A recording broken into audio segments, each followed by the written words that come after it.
ಮಿತ್ರರೇ ನಮಸ್ಕಾರ. ಮಿತ್ರರೇ, ಅಮೆರಿಕದಲ್ಲಿ ಟ್ರಂಪ್ ಅಧಿಕಾರಕ್ಕೆ ಬರ್ತಿದ್ದಂತೆ ವಿಶ್ವದಲ್ಲಿ ಶಾಂತಿ ನೆಲೆಸುತ್ತೆ.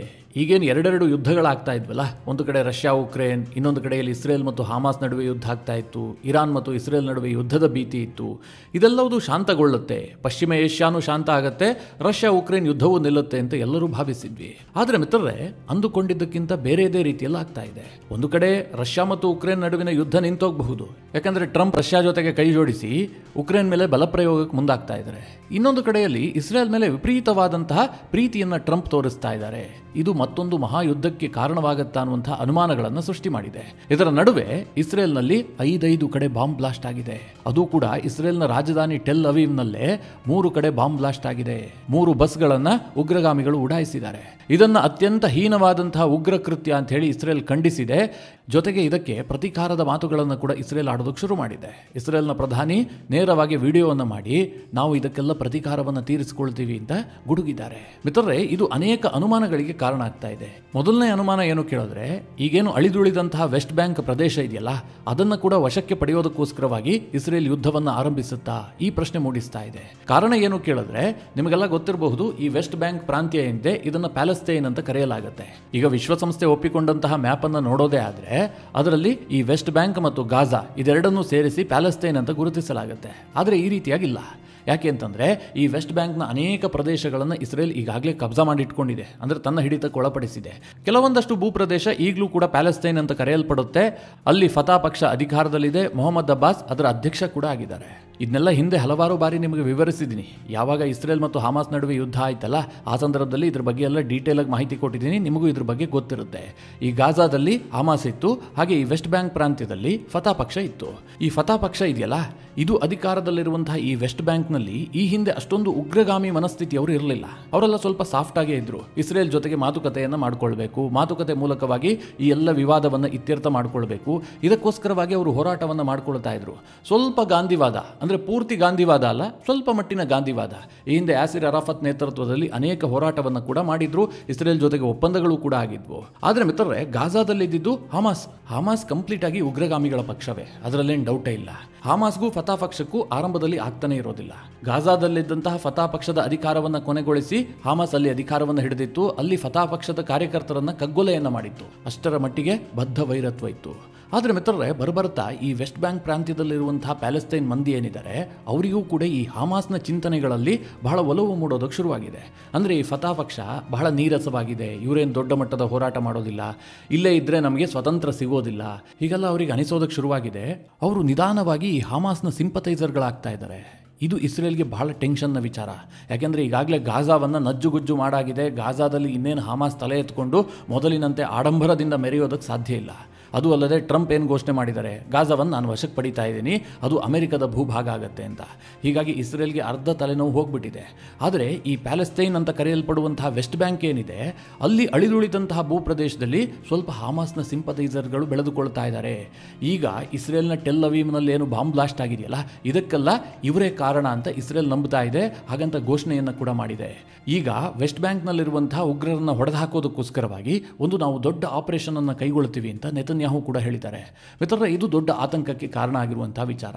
ಯಾಕೆಂದರೆ ಈಗಾಗಲೇ ಒಂದು ಯುದ್ಧವನ್ನು ನಾವು ನೋಡಾಗಿದೆ. ಒಂದು ಕಡೆ ಹಮಾಸ್ ಅನ್ನು ನಾಶ ಮಾಡೋದಕ್ಕೆ ಇಸ್ರೇಲ್ ಯುದ್ಧ ಮಾಡಿತು, ಇನ್ನೊಂದು ಕಡೆ ಹಿಜ್ಬುಲ್ಲಾವನ್ನು ನಾಶ ಮಾಡೋದಕ್ಕೆ ಯುದ್ಧ ಮಾಡಿತು. ಇಸ್ರೇಲ್ ಮತ್ತು ಇರಾನ್ ನಡುವೆಯೂ ಕೂಡ ಯುದ್ಧದ ಭೀತಿ ಉಂಟಾಗಿತ್ತು. ಹೌತಿಗಳ ಮೇಲೂ ಕೂಡ ಇಸ್ರೇಲ್ 1-2 ಬಾರಿ ದಾಳಿಯನ್ನು ಮಾಡಿತು.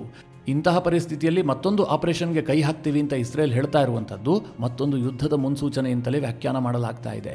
ಇದರ ನಡುವೆ ಮಿತ್ರರೇ, ಗಮನಿಸಬೇಕಾದ ಅಂಶ ಏನು ಕೇಳಿದ್ರೆ, ಇಸ್ರೇಲ್ಗೆ ಈಗ ಟ್ರಂಪ್ ಬೆನ್ನೆಲುಬಾಗಿ ನಿಂತ್ಕೊಂಡಿದ್ದಾರೆ. ನೆತನ್ಯಾಹು ಏನೇ ನಿರ್ಧಾರ ಕೈಗೊಂಡರೂ ಕೂಡ ಟ್ರಂಪ್ ಅದನ್ನು ಬೆಂಬಲಿಸ್ತಾರೆ. ಹೀಗಾಗಿ ನೆತನ್ಯಾಹುಗೂ ಕೂಡ ಆನೆ ಬಲ ಬಂದಂತಾಗಿದೆ. ನೆತನ್ಯಾಹು ಏನು ಬಯಸ್ತಾ ಇದ್ದಾರೆ, ನನ್ನ ಕಾಲಾವಧಿಯಲ್ಲೇ ಈ ವೆಸ್ಟ್ ಬ್ಯಾಂಕ್ ಅನ್ನು ಸರ್ವನಾಶ ಮಾಡಿಬಿಟ್ಟು ಅದನ್ನು ಇಸ್ರೇಲ್ ಮ್ಯಾಪ್ನಲ್ಲಿ ವಿಲೀನ ಮಾಡಬೇಕು ಅನ್ನುವಂಥ ಉದ್ದೇಶ ಇಟ್ಕೊಂಡಿದ್ದಾರೆ. ಈ ಹಿಂದೆ ಜೆರೂಸಲೇಮ್ ಅನ್ನ ಇಸ್ರೇಲ್ನ ಭಾಗ ಅಂತ ಪರಿಗಣಿಸ್ತಾ ಇರಲಿಲ್ಲ. ಆದರೆ ನೆತನ್ಯಾಹು ಅದನ್ನು ಇಸ್ರೇಲ್ನ ಭಾಗ ಅಂತ ಪರಿಗಣಿಸೋದಕ್ಕೆ ಶುರು ಮಾಡಿದ್ರು. ಅಲ್ಲಿ ತನ್ನ ಆಳ್ವಿಕೆಯನ್ನು ಹೇರೋದಕ್ಕೆ ಶುರು ಮಾಡಿದ್ರು. ಅದಾದ ಬಳಿಕ ಇದಕ್ಕೆ ಟ್ರಂಪ್ ಕೂಡ ಸಪೋರ್ಟ್ ಮಾಡಿದ್ರು. ಅಮೆರಿಕದ ರಾಯಭಾರಿ ಕಚೇರಿಯನ್ನ ಟೆಲ್ ಅವೀವ್ನಿಂದ ಜೆರೂಸಲೇಮ್ಗೆ ಶಿಫ್ಟ್ ಮಾಡ್ತಾರೆ. 2017ರಲ್ಲಿ ಈ ಘಟನೆ ನಡೆಯುತ್ತೆ. ಅಂದ್ರೆ ಮಿತ್ರರೇ, ಟ್ರಂಪ್ ಅಷ್ಟರ ಮಟ್ಟಿಗೆ ಇಸ್ರೇಲ್ ಅನ್ನ ಬೆಂಬಲಿಸ್ತಾರೆ. ನೆತನ್ಯಾಹು ಏನೇ ನಿರ್ಧಾರ ಕೈಗೊಂಡ್ರೂ ಕೂಡ ಟ್ರಂಪ್ ಅದನ್ನು ಪ್ರಶ್ನಿಸೋದಿಲ್ಲ. ಈಗ ಒಂದು ವೇಳೆ ಈ ವೆಸ್ಟ್ ಬ್ಯಾಂಕ್ನ ಒಂದಷ್ಟು ಭೂಪ್ರದೇಶ ಏನು ಉಳ್ಕೊಂಡಿದೆಯಲ್ಲ, ಅದನ್ನೆಲ್ಲ ಇಸ್ರೇಲ್ನಲ್ಲಿ ಮರ್ಜ್ ಮಾಡೋದಕ್ಕೆ ನೆತನ್ಯಾಹು ಬಯಸಿದ್ದೇ ಆದರೆ ಅದಕ್ಕೆ ಅಮೆರಿಕ ಸಪೋರ್ಟ್ಗೆ ನಿಲ್ಲುತ್ತೆ. ಅಲ್ಲಿಗೆ ಹೀಗೆ ಮಿತ್ರರೇ, ಮತ್ತೊಂದು ಯುದ್ಧ ಏರ್ಪಟ್ಟರೂ ಕೂಡ ಆಶ್ಚರ್ಯ ಇಲ್ಲ. ಇದೆಲ್ಲದರ ನಡುವೆ ಇಸ್ರೇಲ್ನಲ್ಲಿ ಇನ್ನೊಂದು ಬೆಳವಣಿಗೆ ಕೂಡ ಆಗ್ತಾ ಇದೆ. ಈಗೇನು ಹಮಾಸ್ ಮತ್ತು ಇಸ್ರೇಲ್ ನಡುವೆ ಒಂದು ಯುದ್ಧ ವಿರಾಮ ಘೋಷಣೆ ಆಗಿದೆಯಲ್ಲ, ಈ ಯುದ್ಧ ವಿರಾಮ ಕೂಡ ಅಂತ್ಯ ಆಗುವಂತಹ ಲಕ್ಷಣಗಳು ಕಾಣ್ತಾ ಇದೆ. ಇದಕ್ಕೆ ಕಾರಣ ಏನು ಕೇಳಿದ್ರೆ, ಶಿರಿ ಬಿಬಾಸ್ ಅನ್ನುವಂತಹ ತಾಯಿ ಹಾಗೂ ಆಕೆಯ 2 ಮಕ್ಕಳು. ಈ ವಿಚಾರವಾಗಿ ಹಮಾಸ್ ಮತ್ತು ಇಸ್ರೇಲ್ ನಡುವೆ ದೊಡ್ಡ ತಿಕ್ಕಾಟ ಆಗ್ತಾ ಇದೆ. ನಿಮಗೆಲ್ಲ ಗೊತ್ತೇ ಇದೆ, ಅಕ್ಟೋಬರ್ 7, 2023 ಹಮಾಸ್ನವರು ಇಸ್ರೇಲ್ ಮೇಲೆ ದಾಳಿಯನ್ನು ಆರಂಭಿಸ್ತಾರೆ. ಜೊತೆಗೆ ಇಸ್ರೇಲ್ನ ಕೆಲ ಮಂದಿಯನ್ನ ಒತ್ತೆಯಾಳಾಗಿ ಕರೆದೊಯ್ತಾರೆ. ಅದಾದ ಬಳಿಕ ಮಿತ್ರರೇ, ಇಸ್ರೇಲ್ ಮತ್ತು ಹಮಾಸ್ ನಡುವೆ ಯುದ್ಧ ಆಗಿದ್ದು ಇದೆಲ್ಲ ಗೊತ್ತಿರುವಂತಹ ವಿಚಾರ. ಆದರೆ ಕೆಲ ಒತ್ತೆಯಾಳುಗಳನ್ನ ಹಮಾಸ್ನವರು ಬಿಡುಗಡೆಗೊಳಿಸಿರೋದಿಲ್ಲ.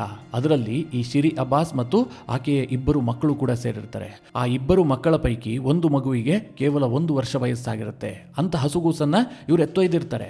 ಈ ಶಿರಿ ಬಿಬಾಸ್ ಮತ್ತು ಆಕೆಯ 2 ಮಕ್ಕಳನ್ನು ಬಿಡಿಸೋದಕ್ಕೋಸ್ಕರವಾಗಿ ಇಸ್ರೇಲ್ ಅನೇಕ ರೀತಿಯ ಪ್ರಯತ್ನವನ್ನು ಮಾಡಿರುತ್ತೆ. ಮಿತ್ರರೇ, ಇತ್ತೀಚೆಗೆ ಯುದ್ಧ ವಿರಾಮ ಆಯ್ತಲ್ಲ, ಆಗ ಇಸ್ರೇಲ್ ಕೂಡ ಈ ಪ್ರಶ್ನೆಯನ್ನ ಮತ್ತೆ ರೈಸ್ ಮಾಡುತ್ತೆ. ಆಗ ಹಮಾಸ್ನವ್ರು ಏನ್ ಹೇಳ್ತಾರೆ, ಈ ಶಿರಿ ಬಿಬಾಸ್ ಮತ್ತು ಆಕೆಯ 2 ಮಕ್ಕಳು ಕೂಡ ಸಾವಿಗೀಡಾಗಿದ್ದಾರೆ. ಯಾಕೆ ಸಾವಿಗೀಡಾಗಿದ್ದಾರೆ ಅಂತಂದ್ರೆ, ನೀವು ಏರ್ ಸ್ಟ್ರೈಕ್ ಮಾಡಿದಂತಹ ಸಂದರ್ಭದಲ್ಲಿ ಅವರ ಸಾವಾಗಿದೆ, ಅವರನ್ನು ರಕ್ಷಿಸಿಕೊಳ್ಳೋದಕ್ಕೆ ನಮ್ಮಿಂದ ಸಾಧ್ಯ ಆಗಿಲ್ಲ, ಹೀಗಂತ ಒಂದು ಹೊಸ ವರಸೆಯನ್ನ ಮಾಡ್ತಾರೆ. ಆದ್ರೆ ಇಸ್ರೇಲ್ನವ್ರು ಏನ್ ಹೇಳ್ತಾ ಇದ್ದಾರೆ, ಹಮಾಸ್ನವರೇ ಟಾರ್ಚರ್ ಕೊಟ್ಟು ಅವರನ್ನು ಸಾಯಿಸಿ ಹಾಕಿದ್ದಾರೆ ಅಂತ. ಅಂತಿಮವಾಗಿ ಇಸ್ರೇಲ್ ಒಂದು ಡಿಮ್ಯಾಂಡ್ ಇಡುತ್ತೆ, ಶಿರಿ ಬಿಬಾಸ್ ಮತ್ತು ಆಕೆಯ 2 ಮಕ್ಕಳು ಸತ್ತೋಗಿದ್ದಕ್ಕೆ ಸಾಕ್ಷ್ಯವನ್ನು ಕೊಡಿ, ಅಂದ್ರೆ ಅವರ ಬಾಡಿಯನ್ನು ನಮಗೆ ಹಸ್ತಾಂತರ ಮಾಡಿದ್ರೆ ಮಾತ್ರ ನಾವು ಅದನ್ನು ಒಪ್ಕೊಳ್ತೀವಿ, ಇಲ್ಲದೆ ಹೋದ್ರೆ ಒಪ್ಕೊಳ್ಳೋದಕ್ಕೆ ಸಾಧ್ಯ ಇಲ್ಲ ಅಂತ ಇಸ್ರೇಲ್ ಧಮಕಿ ಹಾಕುತ್ತೆ. ಆಗ ಹಮಾಸ್ನವರು ಬಾಡಿಯನ್ನು ಕಳುಹಿಸ್ತಾರೆ. ಮಿತ್ರರೇ, ಇಸ್ರೇಲ್ನವರು ತಕ್ಷಣ DNA ಟೆಸ್ಟ್ಗಳನ್ನು ಮಾಡ್ತಾರೆ. ಆಗ ಅದು ಶಿರಿ ಬಿಬಾಸ್ ಮತ್ತು ಆಕೆಯ 2 ಮಕ್ಕಳ ಬಾಡಿ ಅಲ್ಲ ಅನ್ನುವಂಥದ್ದು ಕನ್ಫರ್ಮ್ ಆಗುತ್ತೆ. ಗಾಜಾದಲ್ಲೇನು ಮೃತದೇಹಕ್ಕೆ ಬರಗಾಲವೇ, ಯಾವುದೋ 1-2 ಮೃತದೇಹವನ್ನ ಪಾರ್ಸಲ್ ಮಾಡಿಬಿಟ್ಟಿದ್ದಾರೆ. ಅನಂತರ ಹಮಾಸ್ ಕೂಡ ಇದನ್ನು ಒಪ್ಕೊಳ್ಳುತ್ತೆ. ಹೌದು, ಮಿಸ್ ಆಗಿರಬಹುದು, ಬಾಡಿ ಅವರದ್ದು ಅಲ್ಲದೆ ಇರಬಹುದು, ಒಟ್ಟಿನಲ್ಲಿ ಅವರು ಬದುಕಿಲ್ಲ ಅಂತ ಹಮಾಸ್ ಪದೇ ಪದೇ ಹೇಳೋದಕ್ಕೆ ಶುರು ಮಾಡುತ್ತೆ. ಮಿತ್ರರೇ, ಇದರ ವಿರುದ್ಧವಾಗಿ ಇಸ್ರೇಲ್ನಲ್ಲಿ ಭಾರಿ ಆಕ್ರೋಶ ವ್ಯಕ್ತವಾಗ್ತಾ ಇದೆ. ಇಸ್ರೇಲ್ ಈಗಲೂ ಕೂಡ ಅವರ ಬಾಡಿಯನ್ನು ಕೊಡಿ, ಇಲ್ಲದೆ ಹೋದ್ರೆ ನಮ್ಮ ಮುಂದಿನ ಕಾರ್ಯಾಚರಣೆಗೆ ಸಿದ್ಧವಾಗಿ ಅಂತ ಎಚ್ಚರಿಕೆ ಕೊಡ್ತಾ ಇದೆ. ಹೀಗಾಗಿ ಹಮಾಸ್ ಮತ್ತು ಇಸ್ರೇಲ್ ನಡುವೆ ಏನು ಯುದ್ಧ ವಿರಾಮ ಆಗಿದೆ, ಇದು ಕೂಡ ಕಂಟಿನ್ಯೂ ಆಗುತ್ತೆ ಅಂತ ಹೇಳೋದಕ್ಕೆ ಸಾಧ್ಯ ಇಲ್ಲ. ಯಾವುದೇ ಕ್ಷಣದಲ್ಲಿ ಬೇಕಾದರೂ ಈ ಯುದ್ಧ ವಿರಾಮ ಅಂತ್ಯ ಆಗುವಂತ ಸಾಧ್ಯತೆಗಳಿದೆ. ಇದೆಲ್ಲ ಬೆಳವಣಿಗೆ ಒಂದು ಕಡೆ ಆಗ್ತಾ ಇದ್ರೆ, ಇನ್ನೊಂದು ಕಡೆಯಲ್ಲಿ ಇಷ್ಟು ದಿನ ಸೈಲೆಂಟ್ ಆಗಿದ್ದಂತಹ ಇರಾನ್ ಕೂಡ ಈಗ ಮತ್ತೆ ಗುಟ್ರು ಹಾಕೋದಕ್ಕೆ ಶುರು ಮಾಡಿದೆ. ನಿಮಗೆಲ್ಲ ಗೊತ್ತು, ಇರಾನ್ ಮತ್ತು ಇಸ್ರೇಲ್ ನಡುವೆ ಇನ್ನೇನು ಯುದ್ಧ ಹಾಗೆ ಹೋಗ್ಬಿಡ್ತು ಅನ್ನುವಂಥ ಸನ್ನಿವೇಶ ನಿರ್ಮಾಣ ಆಗಿತ್ತು. ಆದರೆ ಅಮೆರಿಕದಲ್ಲಿ ಚುನಾವಣೆ ಆಗುತ್ತೆ, ಟ್ರಂಪ್ ಅಧಿಕಾರಕ್ಕೆ ಬರ್ತಾರೆ. ಅದಾದ ನಂತರ ಇರಾನ್ ಹಂತ ಹಂತವಾಗಿ ಸೈಲೆಂಟ್ ಆಗೋದಕ್ಕೆ ಶುರುವಾಗುತ್ತೆ. ಅವರಿಂದ ಏನೇ ಒಂದು ಸ್ಟೇಟ್ಮೆಂಟ್ ಕೂಡ ಬರ್ತಿರೋದಿಲ್ಲ. ಕೆಲವರಂತೂ ಕಮೇನಿ ಸಾಯೋಕಾಗಿದ್ದಾನೆ, ಆತನ ಆರೋಗ್ಯವೇ ಸರಿ ಇಲ್ಲ, ಶೀಘ್ರದಲ್ಲಿ ಹೊಸ ಕಮೇನಿ ಆಯ್ಕೆ ಆಗುತ್ತೆ, ಹೀಗೆಲ್ಲ ಸುದ್ದಿಗಳು ಪ್ರಕಟಗೊಳ್ಳೋದಕ್ಕೆ ಶುರುವಾಗುತ್ತೆ. ಇರಾನ್ ಕೂಡ ದೊಡ್ಡ ಒತ್ತಡದಲ್ಲಿರುತ್ತೆ. ಆದ್ರೆ ಈಗ ಇರಾನ್ ಮತ್ತೆ ಯುದ್ಧದ ಮಾತುಗಳನ್ನು ಆರಂಭಿಸಿದೆ. ಇರಾನ್ನ IRGC ಜನರಲ್ ಆಗಿರುವಂತಹ ಇಬ್ರಾಹಿಂ ಜಬ್ಬಾರಿ ಇಸ್ರೇಲ್ಗೆ ಮತ್ತೆ ಎಚ್ಚರಿಕೆ ಕೊಟ್ಟಿದ್ದಾರೆ. ಏನಂತ, ನಾವು ಈಗಾಗಲೇ 2 Promise 1 ಹಾಗೂ 2 Promise 2 ಅನ್ನುವಂತಹ 2 ಆಪರೇಷನ್ ಅನ್ನು ಕೈಗೊಂಡಿದ್ದೀವಿ. ನಮ್ಮ 2ನೇ ಆಪರೇಷನ್ 90% ಯಶಸ್ವಿಯಾಗಿದೆ. ಹೀಗಿರುವಂತಹ ಸಂದರ್ಭದಲ್ಲಿ ನಾವು 3ನೇ ಆಪರೇಷನ್ಗೂ ಕೂಡ ಸಿದ್ಧರಾಗಿದ್ದೀವಿ. ಈ ಬಾರಿ ಮಾತ್ರ ನಾವೇನಾದರೂ ಕಾರ್ಯಾಚರಣೆಯನ್ನು ಕೈಗೊಂಡಿದ್ದೆ ಆದ್ರೆ ಇಸ್ರೇಲ್ನ ಸರ್ವನಾಶ ಆಗ್ಬಿಡುತ್ತೆ. ಇಸ್ರೇಲ್ನ ಪ್ರಮುಖ ನಗರವಾದಂತಹ ಹೈಫಾ ಇರಬಹುದು ಅಥವಾ ಟೆಲ್ ಅವೀವ್ ಇರಬಹುದು, ಅದನ್ನು ಕಂಪ್ಲೀಟ್ ಆಗಿ ನಾಶ ಮಾಡ್ತೀವಿ ಅಂತ ಇರಾನ್ನ ಜನರಲ್ ಎಚ್ಚರಿಕೆ ಕೊಟ್ಟಿದ್ದಾನೆ. ಮಿತ್ರರೇ, ಈ ಸ್ಟೇಟ್ಮೆಂಟ್ಗೆ ಬಹಳ ಮಹತ್ವ ಇದೆ. ಯಾಕೆ ಗೊತ್ತಾ, ಈ ಹಿಂದೆ ನಿಮಗೆಲ್ಲ ಗೊತ್ತು, ಕಳೆದ ಏಪ್ರಿಲ್ನಲ್ಲಿ ಅಂದ್ರೆ 2024 ಏಪ್ರಿಲ್ ತಿಂಗಳಿನಲ್ಲಿ ಇರಾನ್ ಇಸ್ರೇಲ್ ಮೇಲೆ ಮೊದಲ ಬಾರಿಗೆ ದಾಳಿ ಮಾಡುತ್ತೆ. ಅದು ಕೇವಲ ಡ್ರೋನ್ಗಳನ್ನು ಬಳಸಿ ದಾಳಿ ಮಾಡಿತ್ತು. ಅದನ್ನು ಇಸ್ರೇಲ್ ತಡೆದಿತ್ತು. ದೊಡ್ಡ ಮಟ್ಟದ ಹಾನಿ ಏನಾಗಿರಲಿಲ್ಲ. ಆದರೆ ಹಸನ್ ನಸ್ರಲ್ಲಾ ಸತ್ತೋದ್ನಲ್ಲ, ಹಿಜ್ಬುಲ್ಲಾ ಮುಖ್ಯಸ್ಥ, ಅದಕ್ಕೆ ಸೇಡು ತೀರಿಸಿಕೊಳ್ಳೋದಕ್ಕೋಸ್ಕರವಾಗಿ ಇರಾನ್ ಏನ್ ಮಾಡುತ್ತೆ, ಇಸ್ರೇಲ್ ಮೇಲೆ ಮತ್ತೆ ದಾಳಿಯನ್ನು ಮಾಡುತ್ತೆ. ಅದನ್ನ ಆಪರೇಷನ್ 2 Promise 2 ಅಂತ ಇರಾನ್ ಕರೆಯುತ್ತೆ. ಮಿತ್ರರೇ, ಆ ಸಂದರ್ಭದಲ್ಲಿ ಬರೋಬ್ಬರಿ 182 ಬ್ಯಾಲಿಸ್ಟಿಕ್ ಮಿಸೈಲ್ಗಳನ್ನು ಇಸ್ರೇಲ್ ಕಡೆಗೆ ಇರಾನ್ ಉಡಾಯಿಸಿತ್ತು. ಮೊಟ್ಟ ಮೊದಲ ಬಾರಿಗೆ ಹೈಪರ್ಸಾನಿಕ್ ಬ್ಯಾಲಿಸ್ಟಿಕ್ ಮಿಸೈಲ್ಗಳ ಪ್ರಯೋಗ ಆಗಿತ್ತು. ಇದರಿಂದ 90% ನಾವು ಅಕ್ಯುರೇಟ್ ಆಗಿ ದಾಳಿ ಮಾಡಿದೀವಿ ಅಂತ ಇರಾನ್ ಹೇಳ್ಕೊಳ್ಳುತ್ತೆ. ಆದರೆ ಇಸ್ರೇಲ್ ಹೇಳುತ್ತೆ, ಅವರ ದಾಳಿ ಯಾವುದು ಕೂಡ ರೀಚ್ ಆಗಿಲ್ಲ, ಜನನಿಬಿಡ ಪ್ರದೇಶದಲ್ಲಿ ಬಿದ್ದೋಗಿದೆ, ಆ ದಾಳಿಯಿಂದ ಸತ್ತಿದ್ದೊಬ್ಬ, ಅದು ಕೂಡ ಪ್ಯಾಲೆಸ್ತೈನ್ನ ಪ್ರಜೆ ಅಂತ ಇಸ್ರೇಲ್ ಸ್ಟೇಟ್ಮೆಂಟ್ ಅನ್ನು ರಿಲೀಸ್ ಮಾಡಿತ್ತು. ಅದಾದ ಬಳಿಕ ಇಸ್ರೇಲ್ ಇರಾನ್ ಮೇಲೆ ಒಂದು ಸೀಮಿತವಾದಂತಹ ವಾಯುದಾಳಿಯನ್ನು ಮಾಡಿತ್ತು. ಅದರಲ್ಲಿ ಇರಾನ್ಗೂ ಕೂಡ ಒಂದಷ್ಟು ನಷ್ಟ ಆಗಿತ್ತು. ಅದಾದ ಬಳಿಕ ಮಿತ್ರರೇ, ಅಮೆರಿಕದಲ್ಲಾದಂತಹ ರಾಜಕೀಯ ಬೆಳವಣಿಗೆಯ ಕಾರಣದಿಂದಾಗಿ ಎರಡೂ ದೇಶಗಳು ಕೂಡ ಸ್ವಲ್ಪ ತಟಸ್ಥವಾಗಿದ್ವು. ಇಸ್ರೇಲ್ ಕೂಡ ಮತ್ತೆ ಇರಾನ್ ಅನ್ನ ಕೆಣಕೋದಕ್ಕೆ ಹೋಗಿರಲಿಲ್ಲ. ಇರಾನ್ ಕೂಡ ಇಸ್ರೇಲ್ ಬಗ್ಗೆ ಮಾತನಾಡೋದನ್ನ ಸ್ವಲ್ಪ ಕಡಿಮೆ ಮಾಡಿತ್ತು. ಈಗ ಇದ್ದಕ್ಕಿದ್ದಂತೆ ಇರಾನ್ನ ಜನರಲ್ ಮಾತನಾಡೋದಕ್ಕೆ ಶುರು ಮಾಡಿದ್ದಾನೆ. ಜೊತೆಗೆ ಇರಾನ್ನಲ್ಲಿ ಕೆಲವೊಂದಷ್ಟು ಡೆವಲಪ್ಮೆಂಟ್ಗಳು ಕೂಡ ಆಗ್ತಾ ಇದೆ.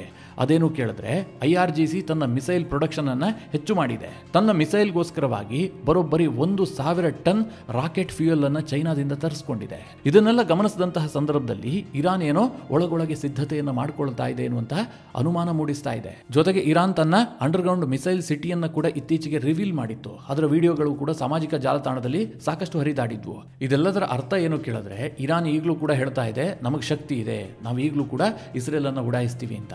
ಆದ್ರೆ ಈಗ ಅವರ ಮೇಜರ್ ಜನರಲ್ ಹೇಳಿರೋದೇನು ಕೇಳಿದ್ರೆ, ನಾವು ಇಸ್ರೇಲ್ನ ಎರಡೆರಡು ಸಿಟಿಗಳನ್ನು ಏಕಕಾಲಕ್ಕೆ ಧ್ವಂಸ ಮಾಡ್ತೀವಿ, ನಮ್ಮ ಮೊದಲ 2 ಆಪರೇಷನ್ಗಿಂತಲೂ ಕೂಡ ಈ ಬಾರಿ ನಾವೇನು ಇಸ್ರೇಲ್ ಮೇಲೆ ಆಪರೇಷನ್ ಮಾಡ್ತೀವಿ ಅದು ಭೀಕರವಾಗಿರುತ್ತೆ ಅಂತ ಅವರು ಎಚ್ಚರಿಕೆ ಕೊಡ್ತಾ ಇದ್ದಾರೆ.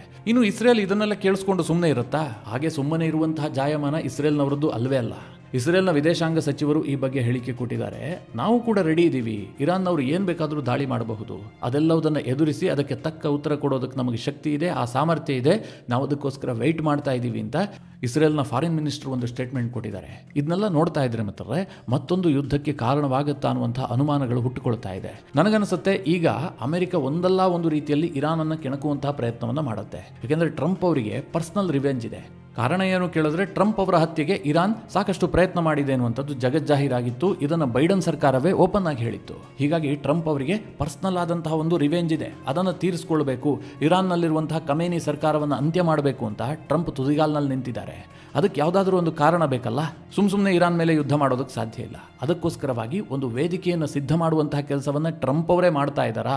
ಇಸ್ರೇಲ್ ಮೂಲಕವಾಗಿ ಪರೋಕ್ಷವಾಗಿ ಇರಾನ್ ಅನ್ನು ಕೆಣಕುವಂತಹ ಕೆಲಸಕ್ಕೆ ಟ್ರಂಪ್ ಕೈ ಹಾಕಿದಾರಾ ಅನ್ನುವಂತಹ ಅನುಮಾನಗಳು ಕೂಡ ಇದೆ. ಒಟ್ಟಿನಲ್ಲಿ ಟ್ರಂಪ್ ಅಧಿಕಾರಕ್ಕೆ ಬಂದ ತಕ್ಷಣ ಎಲ್ಲ ಯುದ್ಧಗಳು ಕೂಡ ಶಾಂತವಾಗುತ್ತೆ ಅಂತ ಏನು ಅಂದುಕೊಂಡಿದ್ರು ಅದು ಸುಳ್ಳಾಗ್ತಾ ಇದೆ. ಹೊಸ ಬಗೆಯ ಟೆನ್ಷನ್ಗಳು ಉದ್ಭವ ಆಗೋದಕ್ಕೆ ಶುರುವಾಗಿದೆ. ಮಿತ್ರರೇ, ಈ ಎಲ್ಲ ವಿಚಾರಗಳ ಕುರಿತಾಗಿ ನಿಮಗೇನು ಅನಿಸುತ್ತೆ?